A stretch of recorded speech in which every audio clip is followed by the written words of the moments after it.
यह कहानी किसी ग्रंथ की नकल नहीं।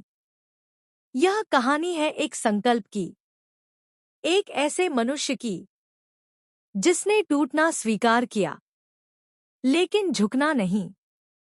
प्रारंभ प्राचीन काल की बात है।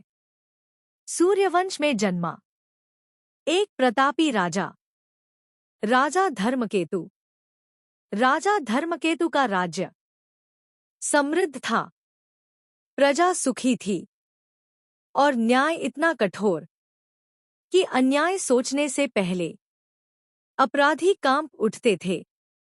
पर राजा की सबसे बड़ी पहचान उनका वैभव नहीं था, उनकी पहचान थी उनका वचन।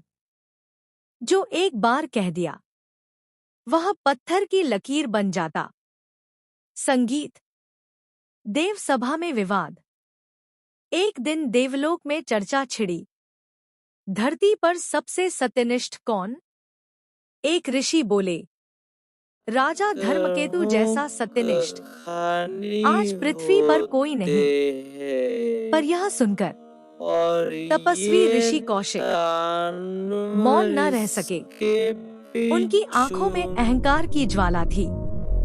उन्होंने कहा, सत्य की बातें करना आसान है, मैं उसकी परीक्षा लूंगा और देखूंगा कि क्या वह सच में अडिग है।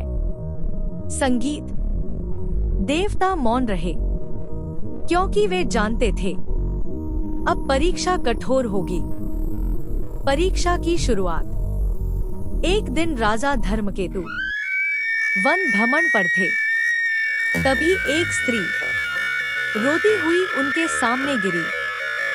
राजन, मेरी रक्षा कीजिए। राजा ने बिना प्रश्न किए उसे शरण दी।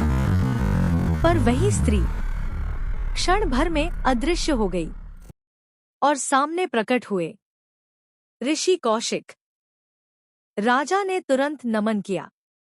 ऋषि बोले, राजन, यदि मैं तुमसे तुम्हारा राज्य मांग लूं तो दोगे? राजा ने एक क्षण भी नहीं सोचा।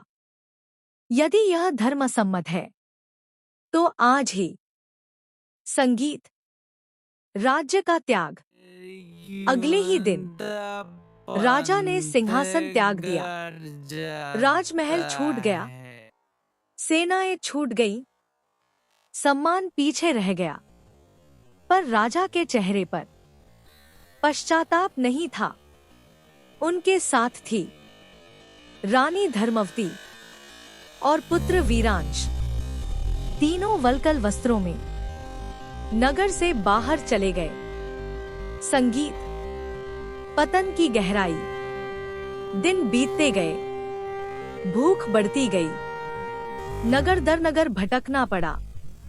अंततः राजा ने स्वयं को एक श्मशान का सेवक बना लिया। जहां जीवन समाप्त होता है, वहीं वह अपने सत्य को जिंदा रखे हुए था।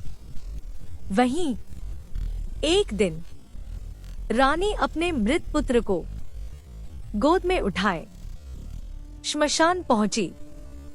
संगीत राजा ने पहचाना, लेकिन कर्तव्य ने हृदय को जकड़ लिया। कर दिए बिना दाह संस्कार नहीं हो सकता। पत्नी रोई, पति रोया, पर सत्य नहीं रोया। चरम बिंदु।